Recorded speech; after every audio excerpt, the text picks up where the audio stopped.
Study IQ IAS, अब तैयारी हुई affordable. Hello everybody, a very good morning to all of you.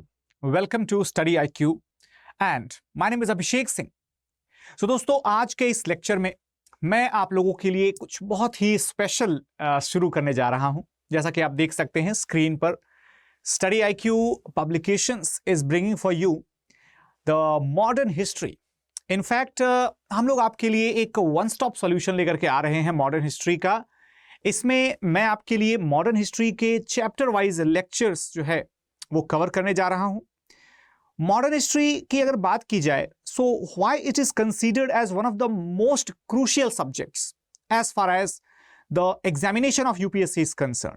Because अगर हम देखें पिछले कुछ ईयर्स के एक एस्टिमेट को, ठीक है, तो इसमें आई थिंक आप सभी लोगों ने जरूर ये ऑब्जर्व किया होगा कि एटलीस्ट अगर हम देखें तो एटलीस्ट एवरेज अगर देखते हैं तो 15 क्वेश्चंस, राइट, 15 क्वेश्चंस जो हैं या 15 to 20 क्वेश्चंस हम कह सकते हैं, ये आपके पूछे जाते हैं हिस्ट्री से, ठीक है।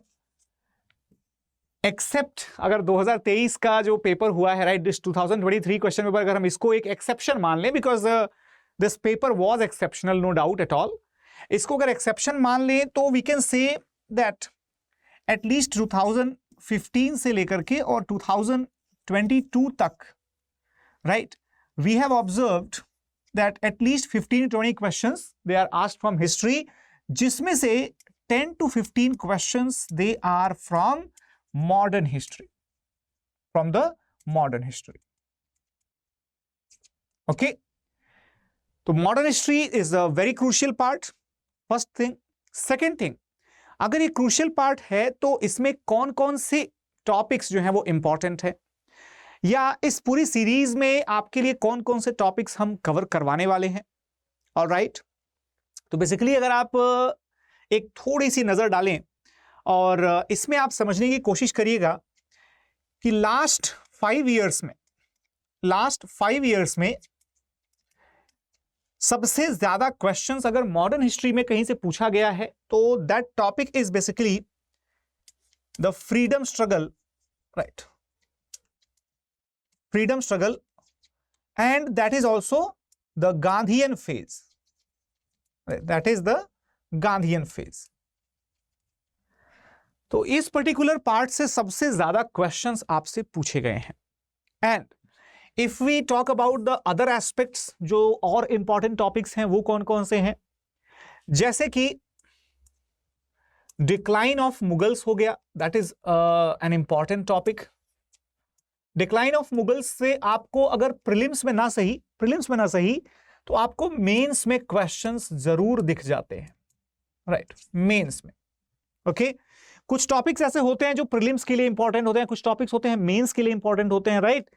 तो अगर मैं बात करूं कि प्रीलिम्स के लिए कौन सा टॉपिक इंपॉर्टेंट है और मेंस के लिए कौन सा टॉपिक इंपॉर्टेंट है, तो इसमें आपको कुछ टॉपिक्स ऐसे होंगे जो दोनों के लिए इंपॉर्टेंट होंगे। For example Gandhian phase, that is important for both the topics, both the stages of examination, alright.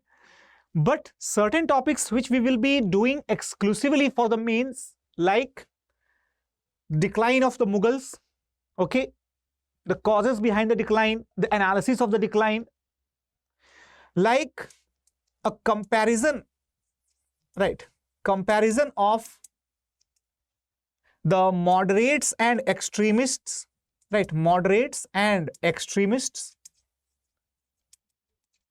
all right, यानी कि moderates और extremists का जो आइडियोलॉजी है बेसिकली वो सबसे ज्यादा इंपॉर्टेंट पॉइंट्स में से एक रहा है मेंस एग्जामिनेशन के पॉइंट ऑफ व्यू से, ठीक है। इसके अलावा अगर बात करें, राइट, इसके अलावा अगर बात करें तो गांधीयन फेज में, राइट, गांधीयन फेज में जिस तरीके का चेंजेस आता है, यानी कि बेसिकली हम क्या कह सकते हैं, the changes, right, the changes observed during the freedom struggle, all right. Changes observed during the freedom struggle is again a very important part. तो कहीं ना कहीं we need to keep a balance between the theoretical as well as the practical part, the theoretical as well as the practical part. Practical part मतलब कि जिसको हम थोड़ा सा अपनी खुद की थिंकिंग, अपने खुद के थॉट प्रोसेस के साथ इंप्लीमेंट कर सकें. फॉर एग्जाम्पल अगर एक सवाल बात की जाए, फॉर एग्जाम्पल एक क्वेश्चन आया था मेंस में, अगर आपको याद हो, राइट, मेंस में एक क्वेश्चन आया था आपको, just a second, what was the question? That is discuss the, right, discuss the changes which occurred, right, which occurred in the freedom movement, after the arrival of Mahatma Gandhi.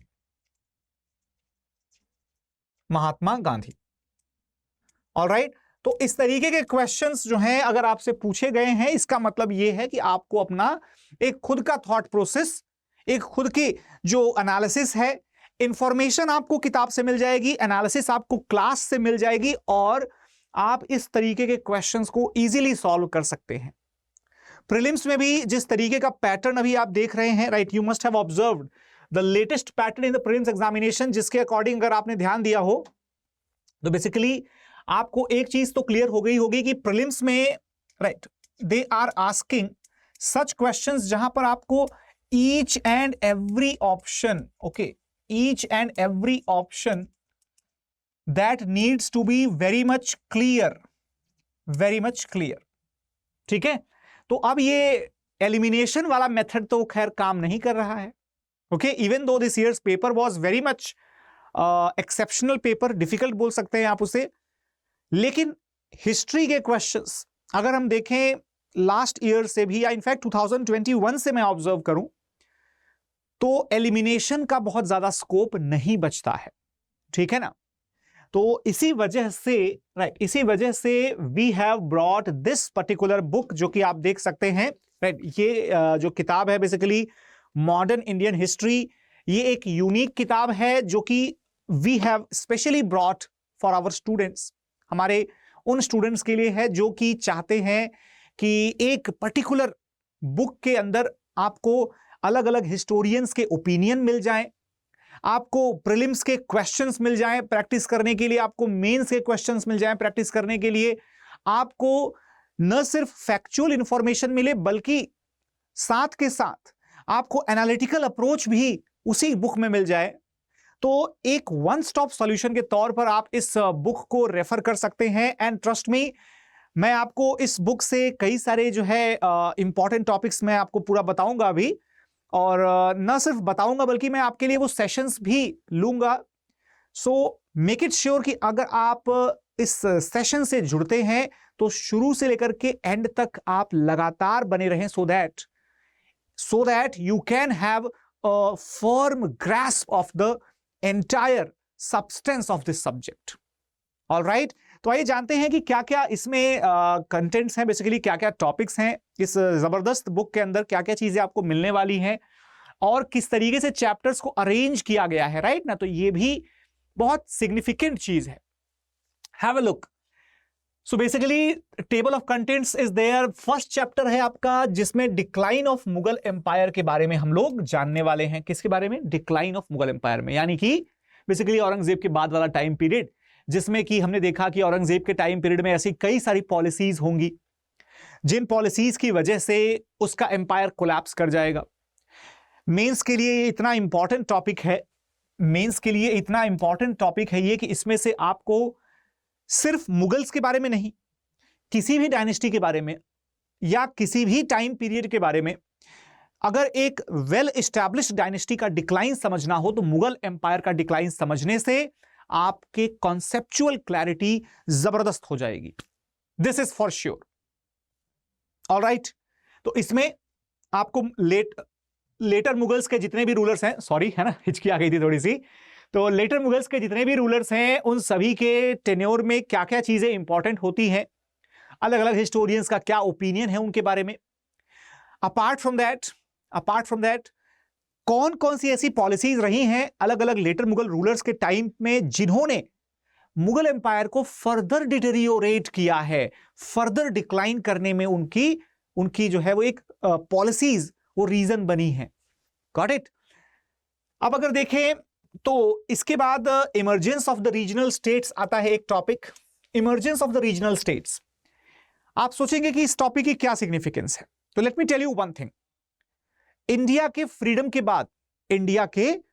के बाद modern history में सबसे बड़ी problem क्या थी? सबसे बड़ी problem? Yes, you are right, the integration of the princely states. हमारे देश के पॉलिटिकल यूनिटी को एंश्योर करना सबसे बड़ी प्रॉब्लम थी, इजंट इट? सरदार पटेल ने जबरदस्त काम किया उस डायरेक्शन में। बट हिस्ट्री का स्टूडेंट होने के नाते यूपीएससी आपसे यह जानना चाहेगी कि एग्जैक्टली इस प्रॉब्लम की शुरुआत कहां से हुई। ओके, तो इस प्रॉब्लम की शुरुआत जहां से होती है, दैट इज दिस पॉइंट। ये पॉइंट है emergence of the regional states.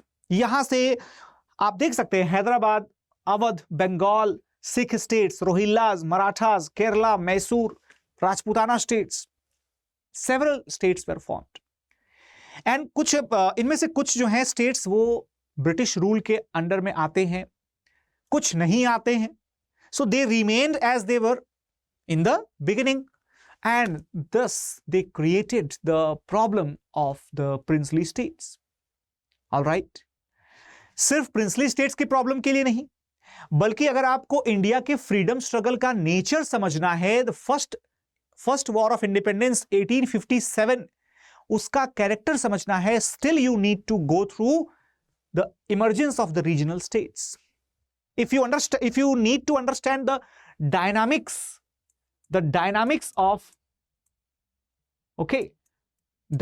of the power struggle, dynamics of the power struggle between the English East India Company and the Indian authorities or Indian powers, उसके लिए आपको ये chapter समझना बहुत ज्यादा important है। ऑल राइट, आइए देखते हैं आगे क्या है। तो थर्ड चैप्टर यहां से आपको शुरू हो रहा है, इनफैक्ट सेकंड चैप्टर का कंटिन्यूएशन है। अच्छा, ये तो एक ऐसा टॉपिक है जिस पर आपको प्रीलिम्स में, मेंस में, हर जगह पर आपको क्वेश्चन दिखाई देते हैं कि 18th सेंचुरी की सोशियो इकोनॉमिक कंडीशन क्या थी। हम लोग कहते हैं ना that when the British arrived in the country we were a golden sparrow. Alright, कैसे कह पाते हैं ये? How can we say that? Because of this chapter we will understand that what was exactly the socio economic and the cultural conditions of our country during 18th century.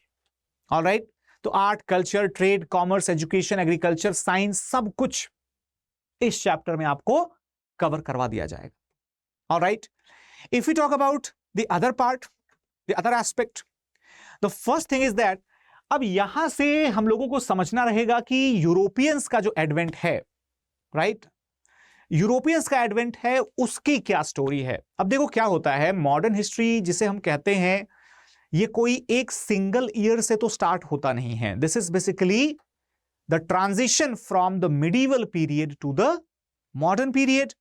Alright, अब इसमें होता क्या है कि इंडिया में medieval period continue चल रहा था, लेकिन यूरोप में क्या क्या चेंजेस हुए, उन चेंजेस का इंडिया के ऊपर क्या इंपैक्ट पड़ा, इंडिया में ऐसी क्या स्पेशलिटीज थी जिसकी वजह से यूरोपियन कंपनीज जो हैं वो इंडिया आने के लिए इतना ज्यादा एफर्ट्स करती हैं कि उन्होंने कई कई देश खोज निकाले, कॉन्टिनेंट्स की डिस्कवरी कर दी। तो ऐसा क्या स्पेशल था, राइट? स्पेशल होने के साथ साथ उन इवेंट्स में कहां कहां पर लोकेशंस थी यूरोपियन कंपनीज की, कहां कहां पर उन्होंने अपने फैक्ट्रीज एस्टैब्लिश किए, वो सारी चीजें हम लोग इस चैप्टर में कवर करने वाले हैं। ऑलराइट, इस चैप्टर में कवर करने वाले हैं। तो ये हो गया आपका थर्ड चैप्टर। उसके बाद आते हैं फोर्थ चैप्टर में। इस तरीके के, देखो इस तरीके से टोटल 35 चैप्टर्स हैं। कितने चैप्टर्स हैं? 35 चैप्टर्स हैं, ठीक है। तो ब्रिटिश कॉन्क्वेस्ट के दौरान मतलब एक एक करके कौन कौन सी लोकल पावर्स को इंडिया की लोकल पावर्स को ब्रिटिश ने कैसे कॉन्कर किया, वो पूरी स्टोरी हम लोग इस चैप्टर में जानेंगे। ठीक है, अब अगर बात करें कि जब ब्रिटिश ने इंडिया के लोकल स्टेट्स को कॉन्कर कर लिया, तो बेसिकली आप सब जानते हैं कि जब भी हम कभी दूसरे सिस्टम को ऑक्यूपाई करते हैं, है ना, तो उसके बाद वहां के एग्जिस्टिंग सेटअप को अपनी तरीके से चलाने की कोशिश करते हैं। और तो ब्रिटिश ने भी डेफिनेटली ये कोशिश की होगी, जिसका रिजल्ट हमें आज की पॉलिटिक्स में दिखता है, जिसका रिजल्ट हमें आज के एडमिनिस्ट्रेशन में दिखता है। तो अगर आप एक एडमिनिस्ट्रेटर बनने के लिए ये एग्जाम दे रहे हैं, जो कि ऑब्वियसली इंडियन एडमिनिस्ट्रेटिव सर्विसेज यही आपको ज्वाइन करना है, या इंडियन पुलिस सर्विसेज आपको ज्वाइन करना पड़ेगा, हो सकता है आप फॉरेन सर्विसेज में जाएं, या आप रेवेन्यू सर्विसेज में जाएं, या एनी अदर पोजीशन, वो सारी की सारी पोजीशंस, वो सारा का सारा एस्टैब्लिशमेंट जो है एडमिनिस्ट्रेशन का, कहां से आता है? वो आता है by the changes introduced under the British rule in our country, right? तो यहां पर हमें समझना रहेगा the structure of the government and economic policies of the British Empire in the first phase 1757 से लेकर के और 1857 तक क्या क्या चेंजेस लाए गए, क्या क्या डेवलपमेंट्स हुए, कौन कौन से एक्ट्स आते हैं, regulating act, Pitt's act, charter act, economic policy, commercial policy, right? ये सब तमाम चीजें जो है आपको देखने को मिलेंगी। इसके अलावा लैंड रेवेन्यू पॉलिसी, जिसके चलते पूरा का पूरा इंडियन इकोनॉमी डिस्ट्रॉय हो गया, राइट? पूरा का पूरा इंडियन इकोनॉमी डिस्ट्रॉय हो गया। इनफैक्ट एक स्कॉलर ने तो यह भी कहा था कि the British land revenue policies, they have turned the green plains of Ganga, the green plains of Ganges, right, into the white bone dust. ठीक है ना? यानी गंगा की हरी भरी मिट्टी को सफेद चूरा, हड्डियों का सफेद चूरा जो है उसके जैसा बना दिया है। यानी कि इतने फार्मर्स मरे हैं, इतनी ज्यादा लॉस ऑफ लाइफ जो है देखने को मिली है ब्रिटिश इकोनॉमिक और एग्रीकल्चरल और लैंड रेवेन्यू पॉलिसीज की वजह से। तो ऐसा क्या हो गया था, ये सारी चीजें हम लोग देखेंगे। जितने लोगों को लगता है ना कि ब्रिटिश रूल इंडिया में बड़ा अच्छा था या बड़ा जबरदस्त था, but we will actually see कि कैसा था, क्या इंप्लीकेशंस थे, क्या इफेक्ट था उसका। ठीक है ना, वो सारी चीजें देखेंगे। In fact we will also understand about the administration under the British rule, जिसमें कि civil services, army, police, judiciary, social, culture और educational policy, right, transportation, communication, ये सारी चीजें हम लोग देखेंगे। उसके बाद इंडियन सोसाइटी में थोड़ा बहुत रेजिस्टेंस, थोड़ा बहुत स्ट्रगल, थोड़ा बहुत एफर्ट्स स्टार्ट होंगे। किस तरीके से इंडिया के लोगों ने रिस्पॉन्ड किया ब्रिटिश रूल को, वो भी चीज हम लोग देखेंगे। यानी कि इंडियंस दो तरीके से रिस्पॉन्ड करेंगे। पहला, जो थोड़ा सा इंस्पायर्ड होंगे ब्रिटिश लोगों से, थोड़ा सा वेस्टर्न एजुकेशन को अडॉप्ट करेंगे, सोसाइटी में बदलाव लाएंगे। ऑलराइट, तो जो बदलाव लाने की कोशिश करेगा, चेंजेस को अडॉप्ट करने की कोशिश करेगा, सोसाइटी बदलने की कोशिश करेगा, उसे हम कहेंगे social reform, right? Social reform movement के पार्टिसिपेंट्स। तो सोशल रिफॉर्म मूवमेंट्स जो है ये हम लोग काफी डिटेल में पढ़ने वाले हैं। इंडिया के अलग अलग सेगमेंट्स में क्या इंपैक्ट था ब्रिटिश रूल का, सोशल कंडीशंस क्या थी, कैसे रिफॉर्म्स का मेथड था, और कौन कौन मेजर रिफॉर्मर्स थे ईस्टर्न इंडिया में, वेस्टर्न इंडिया में, और इसके अलावा है ना साउथ इंडिया में। फिर हम लोग देखेंगे कि religion wise Parsis, Sikh, right, north India में मुस्लिम्स में, अलग अलग रिलीजन्स में कौन कौन से मेजर रिफॉर्म मूवमेंट्स होते हैं और उनका सिग्निफिकेंस क्या है, ये सारी चीजें हम लोग कवर करने वाले हैं। ऑलराइट एवरीवन, जब हमने रिफॉर्म्स के बारे में जान लिया, तब यह भी जानना जरूरी हो जाता है कि रिफॉर्म्स और रिवॉल्ट, ये दोनों चीजें कैसे रिलेटेड हैं, राइट? दरअसल में रिफॉर्म्स का जो इंपैक्ट होगा, ठीक है ना, ये इंपैक्ट सोसाइटी के एक सेक्शन के द्वारा वेलकम किया जाएगा, दूसरा सेक्शन क्या करेगा, ब्रिटिश रूल के एक्सटेंशन के तौर पर इसे देखेगा। यानी कि they will understand it they will consider it as the cultural hegemony of the British rule. Example, अब भाई अगर आप सोचो एक सोसाइटी में विधवा पुनर्विवाह यानी कि विडो रीमैरिज का नियम नहीं है और आप उसे इंप्लीमेंट करने जा रहे हैं और वो भी फॉरेन रूलर की मदद से, सोसाइटी क्या सोचेगी? सोसाइटी ये सोचेगी कि ये तो फॉरेन रूल का एक साजिश है, उनका एक कॉन्स्पिरेसी है हमारे कल्चर को खत्म करने के लिए, राइट? ऐसे और भी चीजें रहती हैं। तो political, right, economic, social, religious, cultural, administrative, अलग अलग प्रकार के कारण सहित हम लोग देखेंगे, क्या देखेंगे हम लोग कि 1857 का रिवॉल्ट क्या था और उसके बाद क्या क्या चीजें हुई, वो सारी चीज, राइट, अलग अलग स्कॉलर्स का ओपिनियन वगैरह सब कुछ। नाउ इसके बाद फिर आ जाते हैं relationship of the British India with the neighbouring countries. ये चैप्टर इतना क्रूशियल है, इससे आपको not only in the GS1 बल्कि GS2 में भी, GS3 में भी आपको इस चैप्टर से हेल्प मिलने वाली है। कैसे? GS1 तो हिस्ट्री का पार्ट है, डायरेक्टली हेल्प मिलेगी। GS2 में इंटरनेशनल रिलेशंस का जो पोर्शन रहेगा, अब इंडिया के नेबर कंट्रीज के साथ इंडिया के रिलेशंस कैसे हैं उसका हिस्टोरिकल बैकग्राउंड आपको इस चैप्टर से बिल्कुल क्लियर हो जाएगा। इंटरनल सिक्योरिटी वाला जो पोर्शन रहता है GS3 में, इंटरनल सिक्योरिटी के पीछे भी हमारे नेबरिंग कंट्रीज में एक कोई ना कोई तो ऐसा रीजन होगा जिसके चलते उनका कुछ ना कुछ रोल आ जाता है हमारे यहां अनरेस्ट क्रिएट करने में। एग्जाम्पल जैसे उल्फा, आसाम के जो उल्फा है ना रिबेल्स थे, उन्होंने बांग्लादेश में कई बार शेल्टर लिया, म्यांमार में कई बार शेल्टर लिया, या नागा और मिजो रिबेल्स जो हैं म्यांमार का अक्सर यूज करते रहे। तो ऐसा क्यों होता रहा, उसकी क्या ओवरऑल रीजन और उसकी क्या ओवरऑल अंडरस्टैंडिंग है, सारा कुछ यहां से क्लियर हो जाएगा। ऑल राइट एवरीवन, तो अगर आपको ये लग रहा है तो डू नॉट फॉरगेट कि ये सब मैं कहां से करवा रहा हूं। ये सब मैं करवा रहा हूं इस बहुत ही क्रूशियल बुक से। ये बुक आप लोगों को है ना याद रखनी है, basically modern Indian history, right. हम लोग इसको आपके लिए जरूर लेकर के अवेलेबल करवाएंगे इनफैक्ट। सो अगर हम देखें इसके बाद तो इंडिया में अब यहां से देखो, यहां से थोड़ा सा गेम चेंज होता है।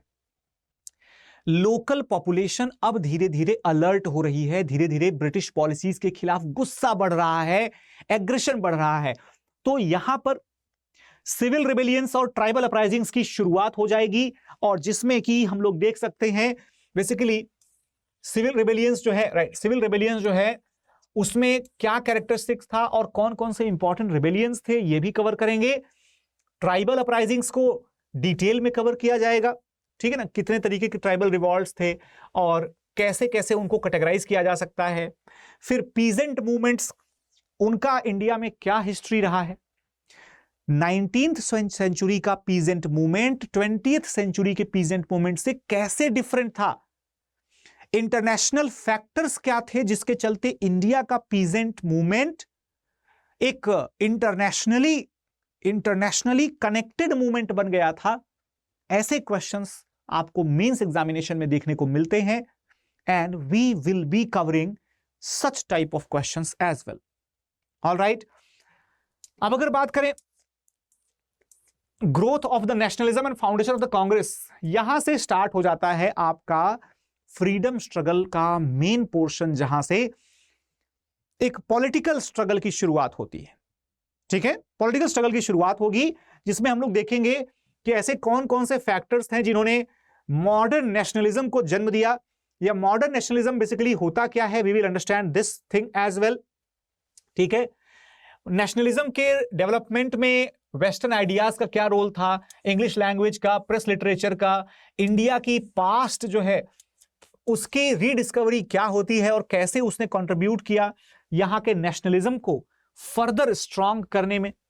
इसके अलावा मिडिल क्लास का राइज हो गया। उसके बाद तो फिर जितनी भी चीजें हैं, चाहे आप देखें तो फिर यहां से प्रीलिम्स का जो खजाना है, मेंस का जो खजाना है, that actually starts. that actually starts. And you can see political associations before the Indian National Congress, this topic, Indian National Congress and the moderate phase, right? Moderate phase. After that, the militant nationalism or the extremist phase. Extremist phase के बाद फिर अब यहां से देखो, यहां से आपका इवेंट बेस्ड हिस्टोरिकल या हिस्ट्री, इवेंट बेस्ड हिस्ट्री जो है यहां से आपको जो है वो दिखने लगेगी। और एग्जाम में अलग अलग इवेंट्स के बारे में क्वेश्चन पूछता है। जलियांवाला बाग इंसिडेंट से जुड़ा हुआ कोई स्टेटमेंट पूछ लेगा, किसी लीडर का वहां पर स्टैंस क्या था वो पूछ लेगा, किसी पर्टिकुलर पॉलिटिकल पार्टी का एस्टैब्लिशमेंट हुआ, कोई इलेक्टोरल रिफॉर्म्स हुए, या किसी पर्टिकुलर पॉलिटिकल ऑर्गेनाइजेशन का फाउंडर कौन है। इस तरीके के क्वेश्चंस अब आपको इन चैप्टर्स में देखने को मिलने लगेंगे। ऑलराइट, इसके अलावा कांग्रेस का स्प्लिट हो गया, ठीक है ना, और वर्ल्ड वॉर के टाइम पे इंडियन नेशनलिज्म का क्या, जिस तरीके से ना क्या प्रोग्रेस चल रहा था और कैसे इन्फ्लुएंस करता है World War 1। Direct question mains में पूछा जाता है गाइस, मेंस में डायरेक्ट क्वेश्चन पूछा जाता है कि वर्ल्ड वॉर 1 जो है या वर्ल्ड वॉर 2 जो है उसके टाइम पे इंडियन नेशनलिज्म कैसे इंपैक्ट होता है, कैसे उसके ऊपर प्रभाव पड़ता है, ये सारी चीजें आपसे पूछी जाती हैं, ठीक है। बाकी अब यहां से सिनेरियो चेंज हो जाएगा। आप देख सकते हैं अराइवल ऑफ गांधी जो है that was a landmark event in our freedom struggle. उसके बाद फिर यहां से हम लोग देखेंगे, क्या देखेंगे भाई, Gandhian phase of freedom struggle, Gandhian phase of freedom struggle. Alright, तो ये जो पार्ट है now this will be extensively covered होगा कि अलग अलग पॉलिटिकल रिफॉर्म्स क्या हुए, अलग अलग मूवमेंट्स, नॉन कोऑपरेशन मूवमेंट आप देख सकते हैं, राइट, खिलाफत मूवमेंट, खिलाफत का मुद्दा क्या था, और इसके अलावा मेन फेजेस क्या थे नॉन कोऑपरेशन के। इसके अलावा जो है ना विड्रॉल क्यों हुआ, क्यों विड्रॉ किया गया नॉन कोऑपरेशन मूवमेंट को, राइट। तो ये सारी चीजें हम लोग कवर करने वाले हैं, ठीक है। उसके बाद गांधी के आने के बाद पीजेंट मूवमेंट कौन कौन से रहे, ठीक है ना, उसमें गांधी का क्या रोल रहा या गांधीयन आइडियोलॉजी का क्या रोल रहा। रिलीजियस रिफॉर्म मूवमेंट्स कौन कौन से रहे, temple entry, right, gurdwara reforms. इसके अलावा जो है आपको alternative political ideas, right, alternative political ideas. अब ये आपके लिए मेंस का एक जबरदस्त इंपॉर्टेंट टॉपिक बन जाता है, Swarajist phase, right, Swarajist phase. इसके अलावा रिवॉल्यूशनरी फेज, आपका रहता है जबरदस्त। तो ऐसी क्या क्या चीजें होती हैं कि जहां पर रिवॉल्यूशनरी आइडियाज जो हैं वो इमर्ज होने लगते हैं, जिसमें कि मार्क्सिज्म और सोशलिज्म का क्या इंपैक्ट पड़ता है, किस तरीके से रशिया की रिवॉल्यूशन ने इंडिया के रिवॉल्यूशनरी मूवमेंट को अफेक्ट किया। ये सब बड़ी जबरदस्त कॉन्सेप्चुअल बातें हम लोग कवर करने वाले हैं इन लेक्चर्स के भीतर। ऑलराइट, बाकी उसके बाद अगर देखेंगे तो इंडिया के कॉन्स्टिट्यूशनल, राइट, इंडिया के कॉन्स्टिट्यूशनल प्रोग्रेस की बात भी करेंगे। लेकिन धीरे धीरे सेकेंड मूवमेंट आता है गांधी का, civil disobedience, right, that will be covered up. Civil disobedience के बाद की अगर बात करें तो आप देख सकते हैं अब दो चीजें साइमल्टेनियसली चल रही हैं। एक है आपका फ्रीडम स्ट्रगल और दूसरा है constitutional reforms, Nehru report, right, Simon commission या नेहरू रिपोर्ट के साथ। उसके बाद अगर देखेंगे तो इसकी शुरुआत कहां से होती है, तो हम लोग एक्ट्स को पूरा लिंक करते हुए चलेंगे, चार्टर एक्ट्स के साथ कैसे शुरू होता है सब कुछ, कैसे जो है वो गवर्नमेंट ऑफ इंडिया एक्ट 1919 में आता है जिसको हम मॉन्टेगू चेम्सफोर्ड रिफॉर्म्स कहते हैं, किस तरीके से 35 का गवर्नमेंट ऑफ इंडिया एक्ट आता है जिसके पहले राउंड टेबल कॉन्फ्रेंसेस जो है ना वो कौन सी होती हैं, क्या क्या चीजें हैं उसमें, राइट। कम्युनल अवार्ड ने किस तरीके से डिवाइड एंड रूल पॉलिसी को जो है वो है ना डिस्क्लोज कर दिया पूरी तरीके से, उसने क्या किया, एक्सपोज कर दिया। तो वो सारी चीजें हम लोग इसमें कवर करने वाले हैं, ठीक है।